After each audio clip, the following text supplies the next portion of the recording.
What's going on, y'all?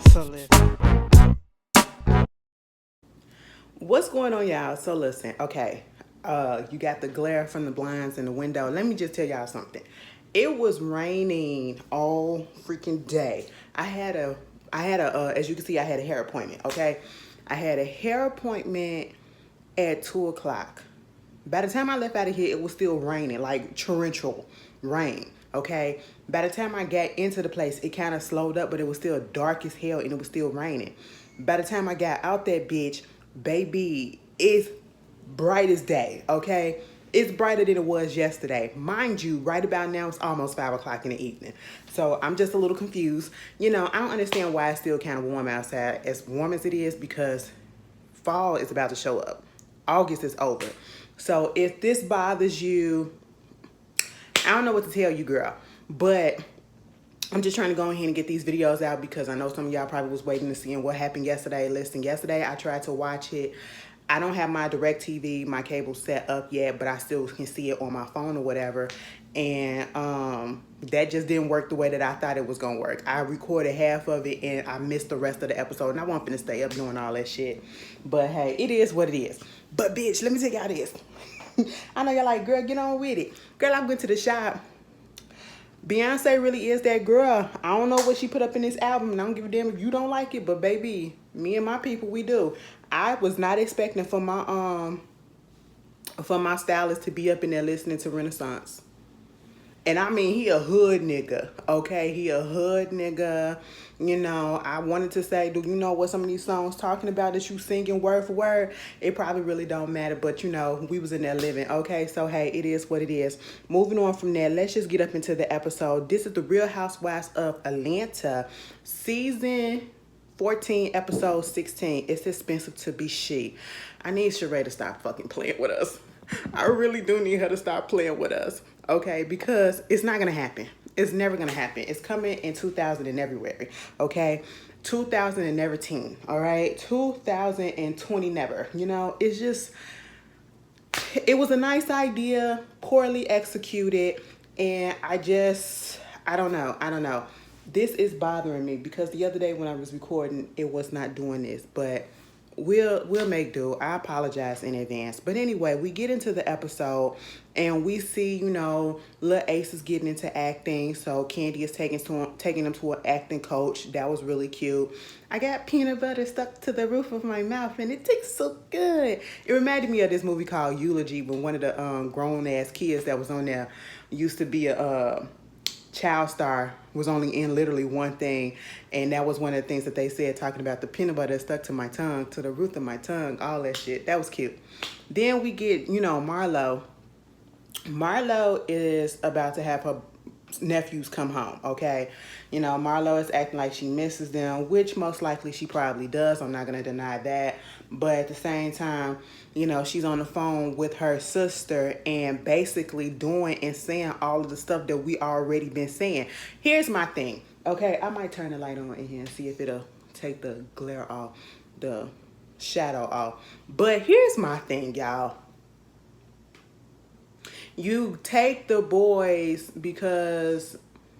and give them to your sister because they wasn't acting right, but yet they not acting any different over there at your sister's place, which tells me and everybody else that mama, them boys ain't really acting out. They probably acting out a little bit, but they just being teenagers and preteens, okay? Because they're doing literally the same thing that they did over at your place, over at her place. But, the only good thing that came really out of that, from what I heard Marlo said, is that, she's going to have some lady come in and give a, I guess teach some structure stuff or whatever, because that was a suggestion that her sister said.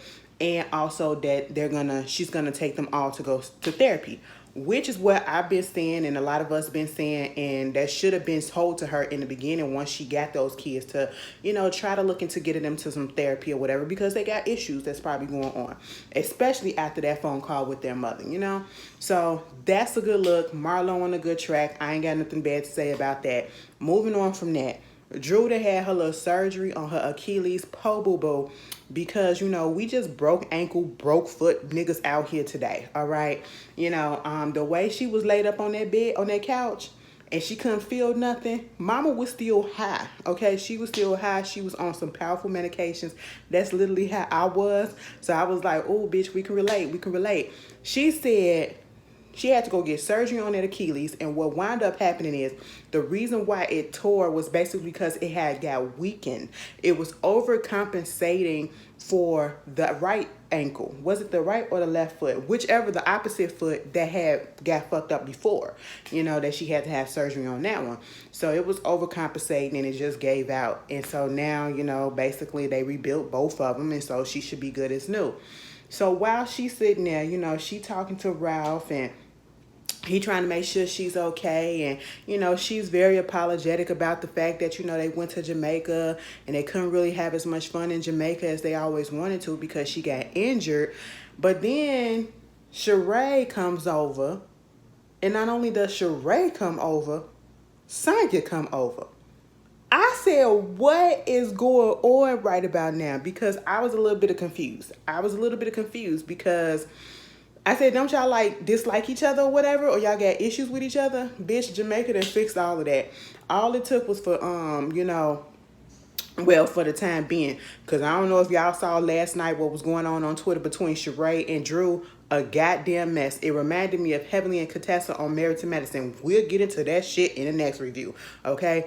Because them two, I just really hate when people who let reality TV or these shows or whatever get in the way of their friendships, their relationships or whatever. And if you can allow a show to get in between your relationship, your friendship, mostly your friendship, then that friendship really wasn't real. You know what I'm saying? I feel as though that wasn't real. Some of these people just become friends because of the show. Or I should say friends because of the show. But either way, I'm going to turn the light on in a minute and see how that works. But, maybe I'm just doing the most. I just want to give y'all good stuff. I don't want y'all to complain about nothing. But anyway, so basically what wound up happening with that little situation is Sheree said, she don't want to see nobody hurt. So she cool with Drew. Drew said, I don't even know how we got here. I don't know how we got into the place that we was. I said, bitch, you don't know? You started it. Let's be clear. Drew started the whole thing between Sheree, all right? Drew was listening to her messy ass assistant who was spreading rumors about relaying rumors about Sheree and her financial issues and not paying him and all this stuff or whatever. And so therefore Drew took it upon herself to bring it up at what was it, Kenya's baby birthday party or whatever it was, so that's how it popped out. Mama, don't sit here. I know you on some drugs with her, but my mind didn't forget that shit, but Sonya came in and everybody's all cool and getting to eat, and then they trying to catch Drew up with what happened at the dinner, and then Sheree was like, what's up? Now see, Sheree caught the same thing that I caught last week, and then it was a couple of people that was like getting their feelings. Let me just take out this. Y'all really getting y'all feelings, because I literally said, and listen, I feel like some of y'all just don't listen and y'all just want to pounce, okay, just to fucking pounce, all right? Because I said that, a couple of people got in their feelings because I said, wait, so you think that she finna fight? What you trying to say? Just because she said, what's up? Now, yeah, she did have that type of tone. Did I say she was aggressive? No. But she got that tone that said, don't fuck with me. If you want it, you can get it. That's the type of tone Sonya had. Sonya was not about to fucking play with Kenya. But baby, what I will say, and I had to hand it to Sonya because Sonya did some real shit in my eyes. Because I wouldn't have told nobody that shit. Sonya said, listen, Kenya ate my ass up. And not in a good way, okay? Kenya ate my ass up. It be like, I be having stuff that I be wanting to say, and I be trying to say it, but it don't be coming out right. But it sounds good up in my head, but when I deliver it, it just don't do it. You know what I'm saying? And that's what it is. Kenya need a goddamn real opponent. Because from what y'all was telling me, Candy said on her speak on it that Kenya tore her up. And it was a lot that was not put out there. It was edited out. So I was like, Damn. But then, of course, Sheree had to tell her about what Kenya said about the aggressive comment. And then a whole bunch of y'all was just like, he was aggressive. He was aggressive. If a man stand up against me and cuss at me and whatever, that's aggressive. That's aggressive. That's aggressive. That wasn't aggressive. Y'all really don't know the definition of aggressive. And clearly Kenya don't, or Kenya trying to lie, because Kenya didn't even acknowledge the shit. So she tried to lie and say that she ain't say the shit either. And that's why I said what the fuck I said. Okay, and I said, because some of y'all don't listen. No, we're not taking up for abusive men. We're not taking up for people who actually do have those characteristics and who actually do display those characteristics of being overly aggressive for no reason or whatever. I said we live in this society where black men and black people in general already get pitted with stereotypes against them just because of who they are, just because of their features, just because of their build, just because of the sound and the tone of their voice. They're automatically being called aggressive, or if you're a woman, the angry black woman. We have to be careful, especially within our own community, of calling each other that when that is not what it is, okay? Yes, I am not taking away from the fact that there are plenty who fit that bill, but there are some who don't. And what Ross displayed, Ross was defending his wife, but Ross, okay, so you got mad because Ross got up, you know what I'm saying? But he was finna walk away from the table. That's why he got up. And he said, hey, ain't nobody gonna be up here disrespecting my fucking wife. Okay, that ain't gonna shake my spirit because he said a cuss word. He didn't get up in front of that girl. Now, if he would have went around that table and went directly into Kenya's face and then did all of this, pointing in her face, got dead in her face, calling her all type of bitches and hoes and shit, then I'd be like, get security on that nigga, because that nigga don't need to be here. That's aggressive. But standing there in place by his wife and just saying, ain't nobody gonna talk shit about my wife while I'm sitting here. He didn't even get loud with that shit either. So I don't see the aggression. I'm going to stand 10 toes down on that one. Y'all going to stand 10 toes down on yours. And Sonya said, fuck this shit. I'm finna call this bitch because ain't no way in hell you going to be talking about my man. See, you don't even got no man. I said, hold on. We gonna have to retire this. We gonna have to retire this situation from Kenya, because we always talking about how she ain't got no man, which is true. But I mean, maybe she don't want no man right now, but her relationship did not go the way that she wanted it to go, and so that is what it is. And Sonya got on that phone and she called. Now, what time of the day was it? Because Kenya said she had to wake up, you know, and she was actually acting like, you know, when she first got on, like she was concerned. But then when Sonya said, so you said this shit about my man, calling him aggressor, girl, I'm gonna have to call you back when I wake up. Okay, and them words wouldn't even come out my mouth. That don't even sound like me. I said, own it, bitch. You said it, because you know Sheree gonna just spill. I don't know why you even said it to Sheree. Sheree gonna spill all your business anyway. I said, go back to sleep, Kenya. Go back to sleep. Bitch, when Sonya hang that phone up, she said, bye, bitch. Now I'm sitting here like, I hope Kenya heard that. Most likely she probably didn't. But I just find it funny how people be having so much rough and toughness and all up in your chest and shit to say when they on the other side and not to that person's face. Girl, all right. Sonya claims that she done because this is her third strike with Kenya. Okay. Okay, I think this angle is a little bit better. Y'all see my pillows in the back. Girl, okay, so we get into the fashion show casting call. What's her name? Sheree, she got this lady named Rowan, and she's into doing like fashion shows and putting things together and running them and all that stuff and doing the casting calls. And so, you know, she saw her work. She likes her. She told her she do have a friend coming, which would be Kenya, and that, you know, she could be a shady bitch, okay? And we know that she can. But let me just say this. Some of y'all make find that shit cute. I ain't find that shit cute at all, because what I don't like is for people coming onto other people's jobs or, you know, profession or whatever project that they're doing and is getting paid to do, and you basically trying to make it look like they don't know what it is that they're doing, and you know it all, and you should be running the show or whatever. Kenya, if Sheree wanted you to run that show, you would have been running that show. And Sheree, you knew how Kenya was, so I feel as though you probably shouldn't have brought her there. But Miss Rowan, she held her own, okay?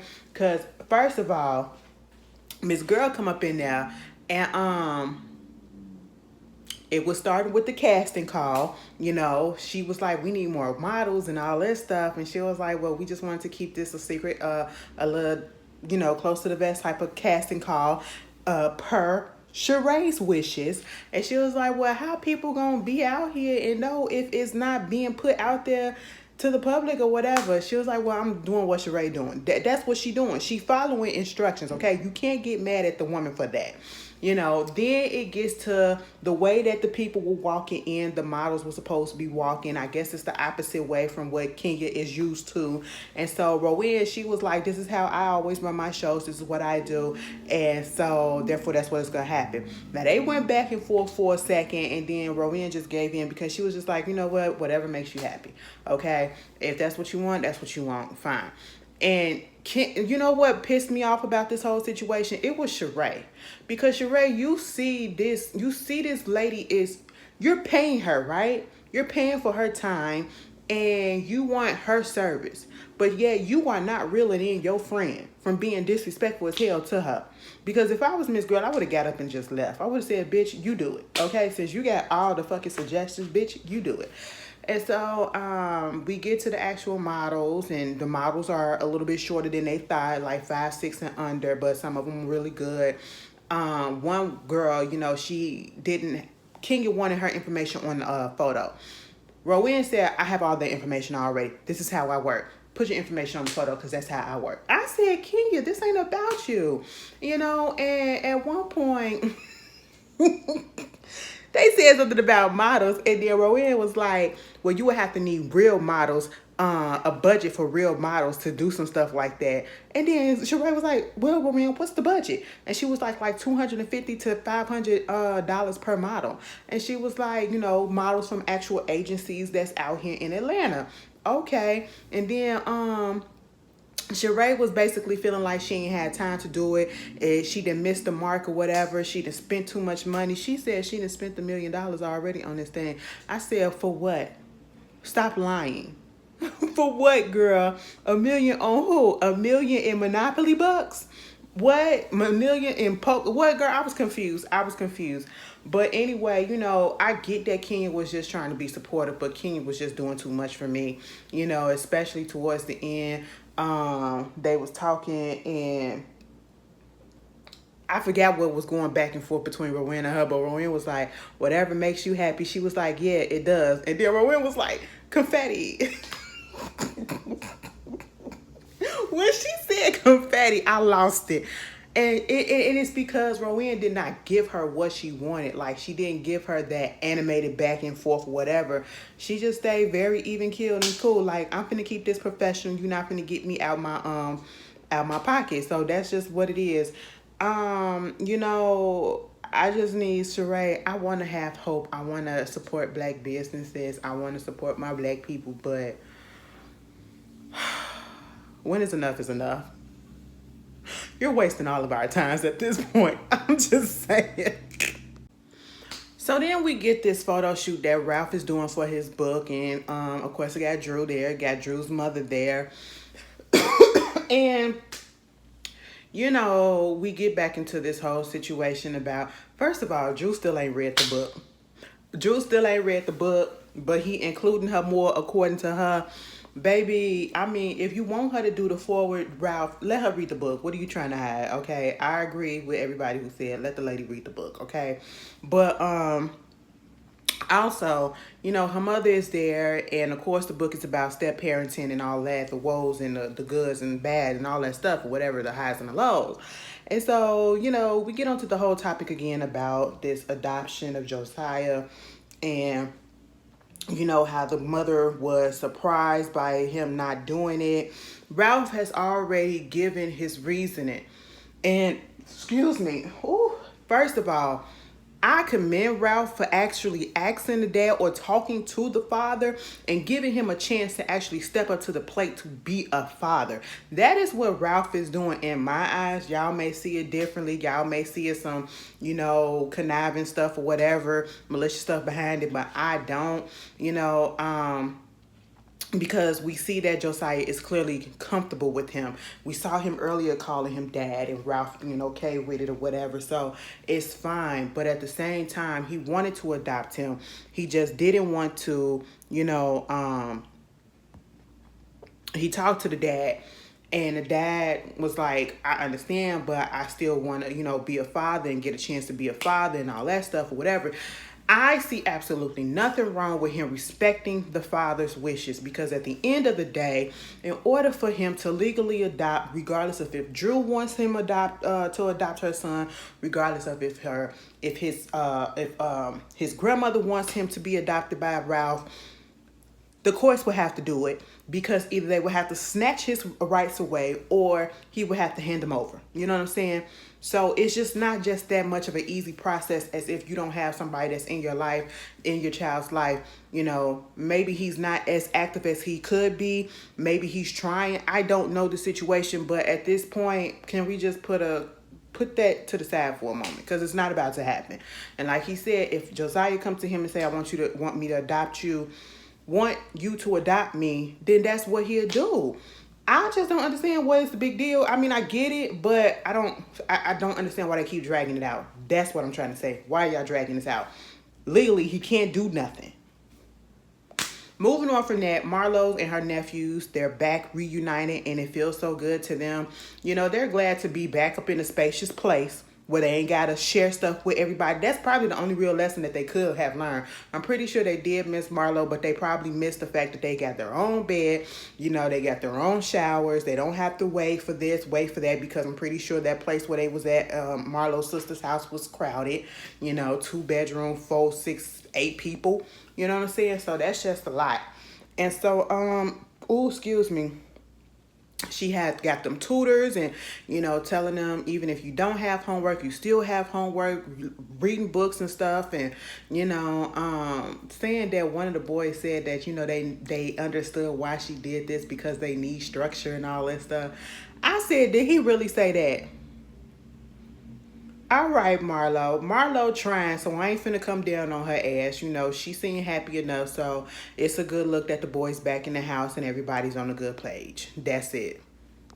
So Drew and Sheree, they're about to throw a surprise joint birthday party for Marlo and Kenya. Cause they tired of them being at each other's throat or whatever. And I said this is a bad idea. What Portia said, wrong road. Let me be honest with y'all. I really want Portia to come back. I don't care how y'all feel. Portia is a home-wrecking asshole. I still like her. I still want her to come back. Okay, I can admit when a bitch done wrong. Okay, she a man-stealing ass bitch. I like it. I mean, I don't like that she did that, but I still like her. You know what I'm saying? It's missing something. At least we needed her or we needed Nene. Nene is not coming back, as we already know. And that's unfortunate, because I could take Nene back too, but this would have been nice. It would have been the real, oh my God, if they all would have been here, even Cynthia, the shit just would have been so shady and good. But anyway, moving on, we'll take what we can get. They want to do this as a joint birthday party for Kenya and Marlo. I said wrong road. This is not it. Let's scrap it and try again. They ain't been getting along for the past year or so. They never really been getting along. So why are we doing this? Why are we forcing situations why are we trying to make fetch happen? That's what I want to understand. Why are we trying to make fetch happen? Okay? Stop it. But, Drew, they want to throw it at her house, and Sheree was supposed to be there with her, helping her put stuff together. Sheree is over an hour late. Oh, excuse me. And when she get there, she talking about how, she got to do stuff or whatever, last minute stuff for her show, her fashion stuff or whatever, that she buy Sheree shit. It's not going the way that she wanted it to go, and all of this. And I'm just like, girl, we don't care. We don't care, because we already know that it wasn't happening. Okay? You can try to, play it off like it is, but it ain't. But then, Drew said, well, I can give you the invoice because, at first, Sheree didn't really like what was being done and all that stuff. And then they going back and forth about what was given in the invoice and what I gave permission to pay for, and I'm not paying for this and I'm not paying for that. And then Drew like, damn, Anthony was right. You really don't like to pay you money, okay?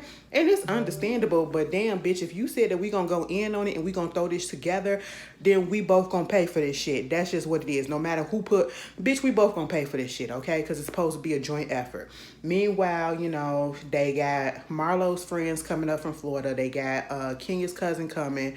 And they got all the rest of the other girls coming, and everybody is under the guise that, this is supposed to be a get well healing party for, Drew, but it's just a joint birthday. So everybody shows up, and, the friends, the girls, Shay, everybody. But when Kenya gets up out that car, before that, Sheree gets a phone call from some friend of hers out there in California. Says she got a dude out there that was supposed to be doing the pieces for her She by Sheree. It ain't done. Some of the pieces look okay. Some of the pieces aren't together. And then she told the ladies that the pieces or whatever that she needs or whatever is trapped or is held up in Alaska. I said, what? It's like 15 million excuses at this point. And I'm still trying to hold out hope on Sheree, but girl, you just not making it easy at this point. Meanwhile, Kenya gets out the car. Marlo gets out the car.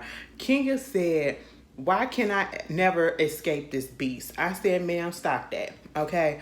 Please, let's stop that, all right? I get you don't like her, but you ain't got to do all of that because she can do that to you too. And then you'll be crying that it's wrong and all this shit. But girl, when Kenya walked up in that door and closed that door right behind her, mind you, Marlo was probably 5 feet away. Why you do that? We can't be nice for shit. We can't be nice for shit. Marlo came in the door. She was like, I know this bitch really didn't just close the door. She said, I'm going to come on in the door since I seen that Kenya came in the door and closed. I said, oh, Lord, here we go.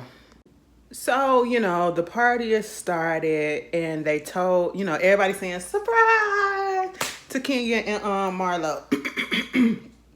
Of course, Kenya is like, you know what, this is cute or whatever, but I wish I would have had a party for myself instead of having to share with a motherfucker like her, and I understand it because if you don't like somebody, you don't want to be associated with them in any type of way. You don't want to have to share nothing. You don't have to be mentioned with them or anything. And so this is why I said this is not going to work, because at the end of the day, they're still not going to be friends. But A for effort, I do realize that, when you're in a particular friend group, you do want everybody to be at least cordial with each other, to get along with each other. We don't have to always like each other because that's life. We're not going to always like each other. Even in your real friend group, even in your family, we're not all going to like each other, but at least be cordial enough to each other that we're not cussing each other out every time we see each other. But when it comes to Kenya and Marlo, it's just like, it's okay that they don't be cool, but I get it. We don't want y'all to be going at each other's throat or whatever. But at the end of the day, I feel like the common denominator is Marlo most of the time. I said most of the time, okay? And I say that because look at all the people that she didn't get into it with. I mean, Kenya ain't the only one that she was beefing with at one point. She was beefing with Candy too. But in this situation, I just really hate when Marlo act dumb to the fact of what she's done. As if people really throw the stone out at her first or all the time throw it out at her and, she just get hit by it for no reason or whatever. It's no reason that it's been done to her or whatever. And that's really not the case at all. Okay? Girl, hold on. What's wrong with my shit? There we go. That's not the case at all. Her friend gets up and tell a little speech and even mentioned that she, is trying to say all the good about Marlo. And I wish that all the good things that her friend has said about her, I wish that we was able to see that this season. We are 16 episodes in, and Marlo's peach holding season has been nothing but negativity on her part, not too many bright spots about her. You know what I'm saying? And I hate that for her. I hate that we had to come up on here and we had to read her for filth because of the way that she act. You know, because we thought she was going to do better than this. You know what I'm saying? Once she got that piece, we really thought she was going to, you know, be better than what she was. And she just proved us wrong. And so, you know, even her friend said, I told her not to stop. I told her to stop. Don't go back and forth with Kenya. Don't mess with Kenya, all that stuff. And, you know, then they get into how come Kenya and Marlo don't like each other. And what is it with Kenya and Kenya trying to go all the way back to when Marlo said that shit about her mama, which was trash. I think even when that shit happened, when Marlo said even your mama don't even fucking want you. Now, I really wasn't on Kenya tip, okay? Y'all already know I just couldn't stand Kenya back then. But even then, that was a little too much for me. I said, bitch, because like I said, Marlo do not know how to, you know, she don't know how to just shade people. She hits below the belt. She insults people.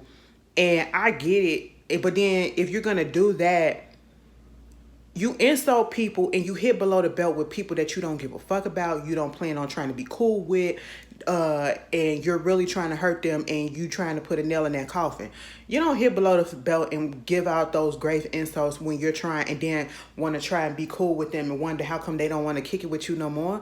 No, that's what Marlo does, okay? And Kenya said, you know, you out here acting like I'm a liar and all this stuff, and they go back and forth, and I guess they're going to be cordial enough, but hey, it is what it is. Then Sheree, or I should say Drew, had her mama come over there to pray over the table. Then, you know, Drew want to have a little a shady game. I said, y'all need to stop with these shady games because it might open up a can of worms like it always do. But this time it really didn't, for the most part. The first question was, you know, it's called hit below the belt. Now, if you hit below the belt with your answer, Sheree said, and then they'll have to, you know, take a drink or whatever. And the first question was, what would you say if somebody said that your spouse or whatever was aggressive? Baby, I said, so basically y'all made this shit up last night and today. That's what it was. That's what it does. This is off the top of the dome, so y'all can be really messy. And here comes Sonya. I said, that's because you ain't got no man to do nothing like that or whatever, because you ain't got no man. I said, girl, sit your ass down. I said she was a little bit, Sonya, you know what? I'm glad Kenya took it and then snapped back at the bit. I don't even want to call her that. Snap back at the lady. Because Sonya, you know, you just did a little bit much, breaking the chairs and everything, all of that shit. It was too much for me, but okay. Meanwhile, the next question was, what do you do with a friend who's supposed to go half on the invoice with you, but then acting like they don't get it or whatever? And then everybody was like, call their ass out. So we're talking about Drew and Sheree's situation. Like, girl, whatever.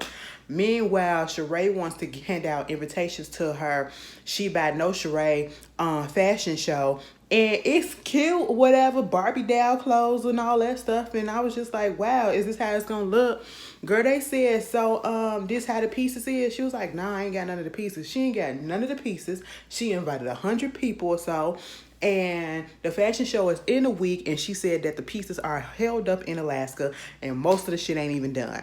How the fuck is this gonna happen? Because it's not. And then when Kenya said, who has a fashion show with no fashion? How dreadful. Bitch, Dwight gonna be on there next week. I cannot wait. Sheree. Like they said, at this point, bitch, you just want to throw a party. Just say that. Let's just say that, okay? Let's be honest with ourselves, okay? Cool. Sheree, you know, they was asking, girl, did you pay the lady to do all this stuff? She was like, yeah. You know, and then they brought up the $1 million. And she was like, who said I spent $1 million? Bitch, you did, okay? Even though I knew that was exaggeration. Either way, you know, they trying to give her encouragement, but at the same time, it's like they're being realistic because they feel like the shit ain't gonna happen either. Moving on from that, she gonna meet up with Apollo, of all people, because I guess they was cool at one point. They still talk off and on, all that stuff, whatever. But at the same time, you know, she asking him to be up in her, you know, fashion show. He ain't got shit else to do that we care about, so I guess you can go ahead and do it. I was just really confused about that the scarf that was tied up, the little scarf that was tied up. He was trying to make it an ascot Why? With that muscle sweater on that you had on, like thermal? It just, come on, Apollo. Anyway, of course he accepted to be a model in her show. Also, she wanted to talk about Tyrone. And I'm like, Tyrone should not even be on your thought pattern, on your membrane right about now, when you have this big fashion show that you don't want to disappoint the people with. Why is you talking about him? Okay. And we get into the whole situation when Paulo went to jail and how Phaedra basically left him and didn't have his back and left him for dead, wouldn't let him see the kids and all this shit. We supposed to feel sorry for you after the fucking shit that you did. I'm pretty sure Phaedra had some parts in it too, but you was just dumb enough to get caught. You knew how she was. You knew, she said it right then and there. She's about her image. So therefore, why did you expect anything less? And that's not giving no excuse to Phaedra, but we know how Phaedra ass is, okay? Phaedra is all about the image. Phaedra is all about the cover. Phaedra, Skadra, Phaedra, okay? That's just what it is. But you're talking about Tyrone and how, they was talking for a minute. Then he went to jail for 6 years. They was talking during that time. And he was giving me all that I needed when he wasn't out and all that stuff. But then when he come home, he stood me up. And, after a few months, I called him and he answered the phone like ain't nothing ever happened. And then ever since then, he just been calling and texting and calling and texting. What should I do? Of course, Apollo had to say that, he crossed paths with Tyrone and while they was in jail, and he was saying how, Sheree is his girl and all that stuff, and that, niggas, they get up in jail, 9 out of 10, they got multiple women sending them stuff that they telling stuff to, and then when they get out, they treat the actual woman that they with like trash. I'm sitting here like, why do you need to know this common sense shit, okay? Honestly, Miss Girl, you ain't even have to call Apollo up. You just wanted to give him a little bit of airtime, probably give him a little cash in his pocket. That's cute or whatever. That's a friend being a friend, I guess. Because you could have looked at an episode of Love After Lockup. Or I should say Love During Lockup. That's what you could have did. Love After Lockup, Love During Lockup, and Love. Yeah. Love After Lockup, Love During Lockup, and Life After Lockup. You could have did that, okay? And we wouldn't have had this. But anyway, that was the episode. Again, y'all, I apologize for it to be late. Hopefully this week or before next week, my shit'll be together like my my DirecTV and all that stuff will be set up again. But I'll see y'all later. Peace.